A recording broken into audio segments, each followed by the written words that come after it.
Bonjour à tous, aujourd'hui je voulais vous parler des pays des Balkans. Pourquoi? Parce qu'il y a une visite officielle qui va durer toute la semaine de Ursula von der Leyen, la présidente de la Commission européenne. Et dans ce cadre-là, on comprend bien qu'il y a une accélération énorme de l'adhésion de ces 6 pays des Balkans à l'Union européenne. Et ça a beaucoup de conséquences très concrètes.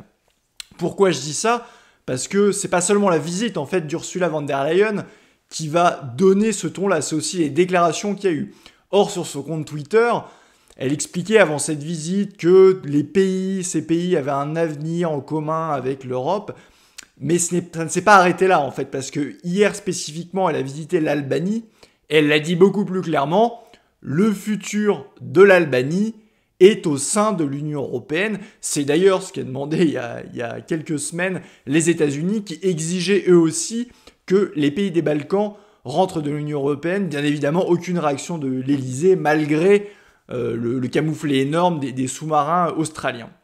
Mais revenons sur le thème, parce que c'est dramatique, en fait, cette question de l'adhésion de ces 6 pays des Balkans. Enfin, d'ailleurs, on dit 6 pays, mais il y a la question du Kosovo qui pose encore problème. Est-ce que c'est une région? Est-ce que c'est un pays? Bref, je ne vais pas rentrer dans ce sujet-là, mais ça pose d'énormes problèmes, parce qu'on parle de pays qui sont très pauvres, avec toutes les conséquences que ça implique, de concurrence déloyale et autres, et évidemment aussi de pays qui sont très criminogènes, et je vais revenir là-dessus, parce que c'est tout simplement irresponsable, en fait, de vouloir faire rentrer ces pays dans l'Union européenne, puis bien sûr la logique, après, dans l'espace Schengen. Pourquoi? Parce que, comme je l'ai dit, ces pays sont très pauvres, et donc ça va créer de facto une concurrence déloyale terrible vis-à-vis des Français, donc vis-à-vis des travailleurs français, et aussi une pression migratoire, voire la question du travail détaché.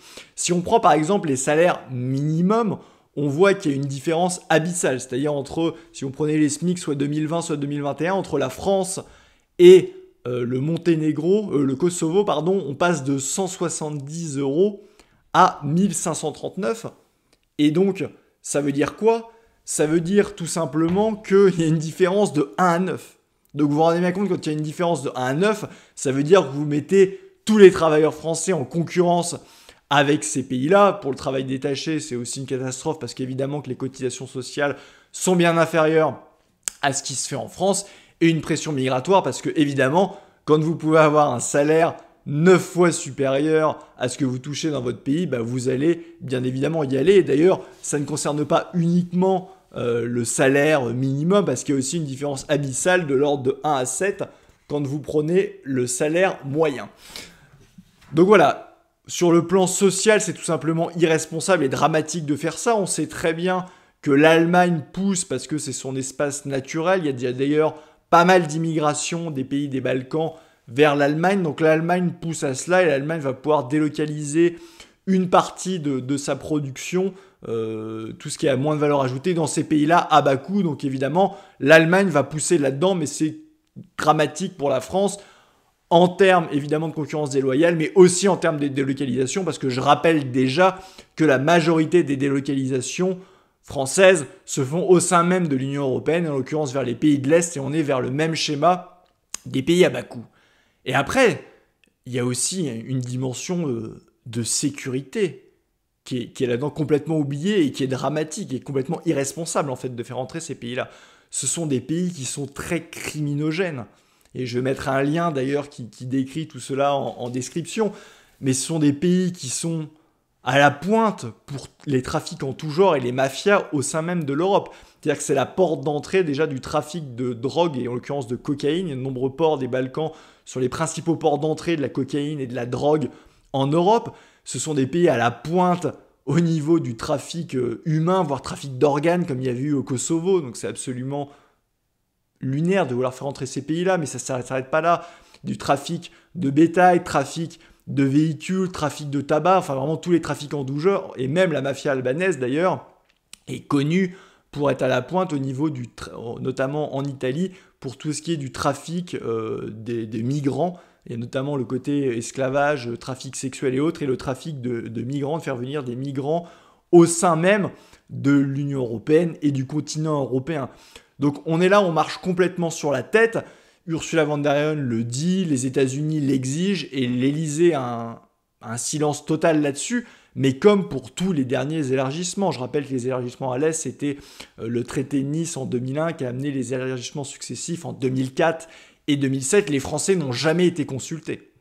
Et là, je peux déjà vous dire que ça va être la même chose. On enclenche ces adhésions-là. Les Français ne sont pas du tout consultés. Les Français n'auront pas leur mot à dire.